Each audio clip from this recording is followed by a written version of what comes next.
ជំរាបសួរហើយក៏សូមស្វាគមន៍សាជាថ្មីជួបគ្នាម្ដងទៀតហើយជាមួយនឹងព័ត៌មានបច្ចេកវិទ្យាទាក់ទងទៅនឹង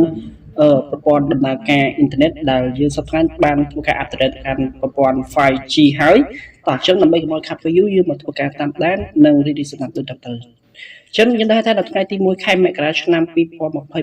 ទេសកម្ពុជាបានចាប់ដំណើរការប្រព័ន្ធ 5G ជាផ្លូវការដោយក្រសួងប្រៃសណីនិងទូរគមនាគមន៍សហការជាមួយនឹងប្រតិបត្តិការទូរស័ព្ទចល័តធំទាំង3គឺ Cellcard, Smartphone ហើយនិង Smart ផងដែរនៅដំណាក់កាលដំបូង First Passion ប្រព័ន្ធ 5G ដំណើរការនៅរាជធានីភ្នំពេញមុនគេទូទាំងឬក៏ផ្នែកសំខាន់ទាំងអស់បន្តមកទៀតនឹងធ្វើការចែកចាយទៅកាន់តំបន់ផ្សេង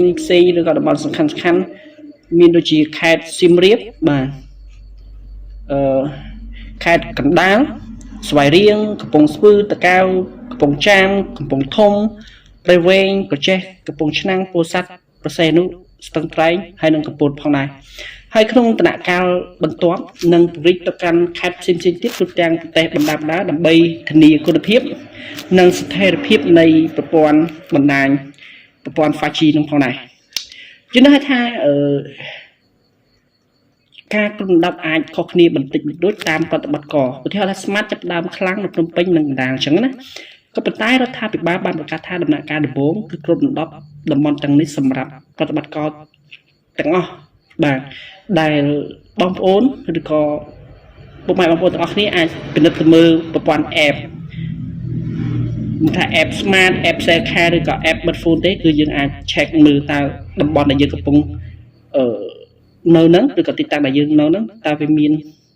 load 5G នៅលើប្រភេទទូរស័ព្ទយើងអត់អូខេបើនិយាយពីអត្ថប្រយោជន៍នៃបច្ចេកវិទ្យា 5G ឬក៏ប្រព័ន្ធ 5G ហ្នឹងគឺវាមានច្រើនមែនទែនគឺថាបច្ចេកវិទ្យា 5G ចំនួនទី5នៃបណ្ដាញទូរស័ព្ទចល័តគឺជាការរីកចម្រើនដ៏សំខាន់បើប្រៀបធៀបនឹង 5G ដោយវានាំមកនូវអត្ថប្រយោជន៍ជាច្រើនដែលអាចជួយផ្លាស់ប្ដូររបៀបរស់នៅឬការងារនិងសេដ្ឋកិច្ចហើយ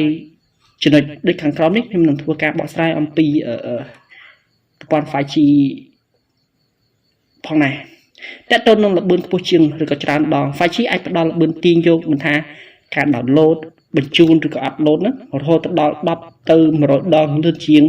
4G ដែលល្បឿនកម្ពស់អាចឈានដល់20G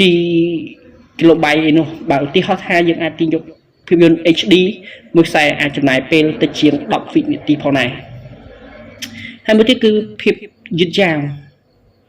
បើនិយាយភាពយឺតយ៉ាវមួយនោះគឺត្រឹមតែ1ទៅ2មីលីវិនាទីទេបើប្រៀបធៀបនឹង 4G ដែលលឿន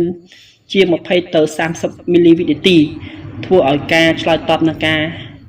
កាត់ឡើងស្ទើរតែភ្លាមសំខាន់សម្រាប់តកតូននឹងការលេងហ្គេមអនឡាញដែលគ្មានការយឺតយ៉ាវរអាក់រអួលចឹងទៅហើយមួយទៀតគឺការវះកាត់ពីចម្ងាយបាទហើយមួយទៀតគឺរយន្តស្វ័យយ័តផងដែរតទៅនឹងចំណុចបន្ទាប់នោះគឺសមត្ថភាពតបភ្ជាប់ឧបករណ៍ច្រើនជាងមុន 5G ក៏អាចឆ្លើយតបឬក៏តបភ្ជាប់ឧបករណ៍រាប់លានក្នុងតំបន់តែមួយគ្រប់គ្រងទៅដល់អ៊ីនធឺណិតបាន option ដូចជាទីក្រុងវៃឆ្លាតបាន smart cities ផ្ទះវៃឆ្លាតឬក៏ឧស្សាហកម្ម 4.0 ផងដែរបើនិយាយពីគុណភាពសេវាគឺប្រសើរជាងមុននិងសន្តិសុខខ្ពស់ផងដែរបណ្ដាញកាន់តែមានស្ថិរភាពអាចបែងចែកបណ្ដាញ network សម្រាប់កម្មវិធីផ្សេងផងដែរហើយមួយទៀតនោះគឺការគ្រប់គ្រងប្រើប្រាស់នៅតំបន់មានមនុស្សច្រើនដោយគ្មានការរំខានហើយមួយទៀតនោះគឺតកតូនទៅនឹងកម្មវិធីប្រើប្រាស់ថ្មីនៅកម្ពុជានិងពិភពលោកផ្ដោតទៅលើវិទ្យាសាស្ត្រពិគ្រោះយោបល់តាមវីដេអូច្បាស់លាស់និងធ្វើការវះកាត់ពីចម្ងាយផងដែរបាទតកតូននឹងផ្នែកកសិកម្មគឺអាចធ្វើការតាមដានដំណាំនិងសត្វតាមពេលវេលាបានយ៉ាងពិតប្រាកដនិយាយរួមមួយទៀតគឺតកតូនទៅនឹងផ្នែកឧស្សាហកម្មគឺរោងចក្រកាន់តែឆ្លាតវៃនិងមានរ៉ូបូតសហការផ្សេងជាច្រើនទៀតដែលវាតម្រូវការជាមួយនឹង 5G ផងដែរការអប់រំនិងការកម្សាន្តបាទគឺ AR និង VR ដូចគ្នាសម្រាប់ការសិក្សានិងលេងហ្គេមហើយមួយទៀតនោះគឺតកតូនទៅនឹងប្រទេសកម្ពុជាយើងចាប់ពីឆ្នាំ2026មក 5G នឹងជួយជំរុញសេដ្ឋកិច្ច Digital បង្កើតឱកាសការងារនិងធ្វើឲ្យសេវាសាធារណៈកាន់តែប្រសើរទោះបីជាយ៉ាងណាក៏ដោយដើម្បីទទួលបានអត្ថប្រយោជន៍ពេញលេញ ត្រូវការទូរស័ព្ទនិងឧបករណ៍ដែល